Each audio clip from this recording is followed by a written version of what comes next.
সমুদ্রের বুক চিরে 3টি স্পিড বোট সর্বোচ্চ গতিতে ছুটে চলছে। ঢেউকে কেটে সামনে এগিয়ে যাচ্ছে বোটগুলো। প্রতিটা বোটের উপরে বসে আছে ইরানের স্পেশাল মেরিন কমান্ডো ফোর্স। সবার চোখ একই দিকে, দূরে থাকা একটি বিশাল জাহাজের দিকে। কন্ট্রোল রুম থেকে স্পষ্ট নির্দেশ এসেছে যেভাবেই হোক জাহাজটাকে থামাতে হবে। সময় একেবারেই হাতে নেই। প্রতি সেকেন্ডে পরিস্থিতি আরো জটিল হয়ে উঠছে। কিন্তু এই নাটকীয় পরিস্থিতির শুরুটা হয়েছিল প্রায় 3 ঘন্টা আগে। সকাল ঠিক 11টা। ইরানের দক্ষিণের একটি গুরুত্বপূর্ণ সমুদ্র বন্দর। প্রতিদিনের মতোই স্বাভাবিক ব্যস্ততা চলছে। বড় বড় কার্গো জাহাজ পোর্টে ঢুকছে, মালামাল নামাচ্ছে। বন্দরের কর্মীরাও নিজেদের কাজে ব্যস্ত। সবকিছু এতটাই স্বাভাবিক ছিল যে কেউ কল্পনাও করতে পারেনি কয়েক ঘন্টার মধ্যে এই জায়গা আন্তর্জাতিক উত্তেজনার কেন্দ্র হয়ে উঠবে। হঠাৎ করেই পোর্টের রাডার কন্ট্রোল রুমে একটি অচেনা সিগন্যাল ধরা পড়ে।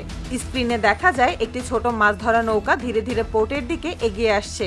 প্রথমে কেউ বিষয়টাকে গুরুত্ব দেয়নি, কিন্তু কিছুক্ষণ পর একজন অভিজ্ঞ রাডার অফিসারের মাথায় একটা প্রশ্ন আসে। এই নির্দিষ্ট পোর্ট এলাকার আশেপাশে মাছ ধরা সম্পূর্ণ নিষিদ্ধ, তাহলে এই ট্রলার এখানে কি করছে?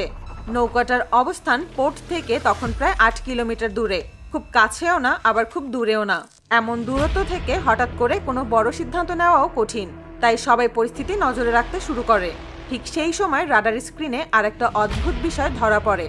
সমুদ্রের ঠিক উপরে প্রায় একই জায়গায় প্রায় 3 কিলোমিটার উচ্চতায় দুটি ছোট ড্রোন ঘুরে বেড়াচ্ছে।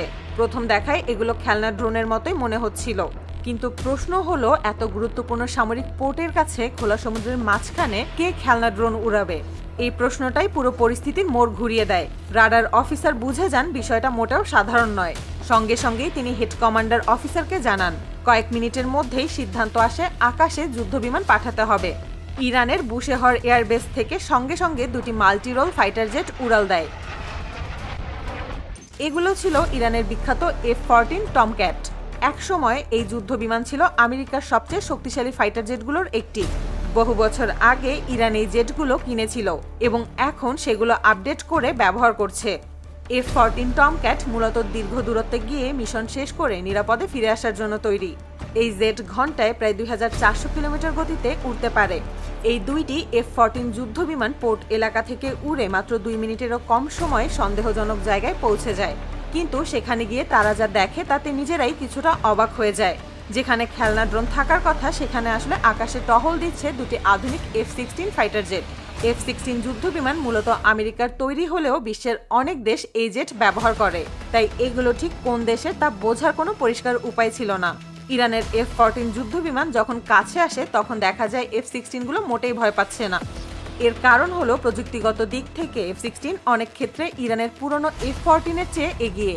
ফলে ইরানের পাইলটরা সরাসরি কোনো পদক্ষেপ না নিয়ে কিছুক্ষণ পরিস্থিতি পর্যবেক্ষণ করে ফিরে আসতে বাধ্য হয়।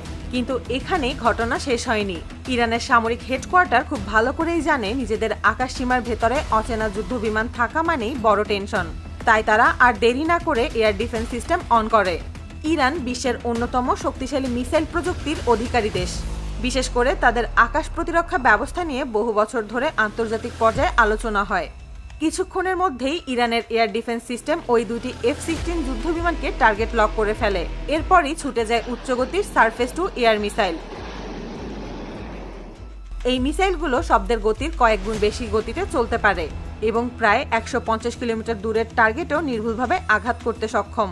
অন্যদিকে F-16 যুদ্ধবিমানে থাকা আধুনিক রাডার সিস্টেম প্রায় 40 কিলোমিটার দূর থেকেই শত্রু মিসাইল শনাক্ত করতে পারে। ইরানের মিসাইল ছোড়া মাত্রই F-16 পাইলটরা বিষয়টি বুঝে যায়। এক মুহূর্ত দেরি না করে তারা দ্রুত আন্তর্জাতিক আকাশসীমার দিকে সরে যেতে শুরু করে। ইরানের মিসাইলগুলো টার্গেট লক করে কিছু দূর পর্যন্ত পিছু নেয়। এই সময় সমুদ্রে থাকা সেই সন্দেহজনক যুদ্ধ জাহাজ বুঝে যায় পরিস্থিতি আর স্বাভাবিক নেই। তাই জাহাজটি সর্বোচ্চ গতিতে আন্তর্জাতিক জলসীমার দিকে ছুটতে শুরু করে। কিন্তু তখন ইরানের পোর্টের আশেপাশে কোনো বড় যুদ্ধ জাহাজ উপস্থিত ছিল না। সময়ও খুব কম। তাই শেষ ভরসা হিসেবে দ্রুতগতির কয়েকটি স্পিডবোট পাঠানো হয়। সেই বোটগুলোতেই ছিল স্পেশাল মেরিন কমান্ডোরা। তারা জানতো দূরত্ব খুব বেশি নয়, যদি দ্রুত এগোনো যায় তাহলে জাহাজটাকে আটকানো সম্ভব। কিন্তু কয়েক মিনিটের ব্যবধানেই জাহাজটি আন্তর্জাতিক জলসীমা অতিক্রম করে ফেলে। এই পুরো ঘটনায় ইরান অত্যন্ত ঠান্ডা মাথায় পরিস্থিতি সামাল দিয়েছে। তারা চাইলে আরো কঠোর ব্যবস্থা নিতে পারত। এই ঘটনার পর ইরানের পক্ষ থেকে স্পষ্টভাবে জানানো হয় ভবিষ্যতে যদি কোনো যুদ্ধ জাহাজ বা যুদ্ধ বিমান ইরানের আকাশ সীমার ভেতরে চলে আসে তাহলে আর কোনো ছাড় দেওয়া হবে না। ঘটনাটি আন্তর্জাতিক গণমাধ্যমে ব্যাপকভাবে আলোচিত হলেও ওই যুদ্ধজাহাজ বা যুদ্ধবিমান কোন দেশের ছিল তা আজও কোনো দেশ স্বীকার করেনি।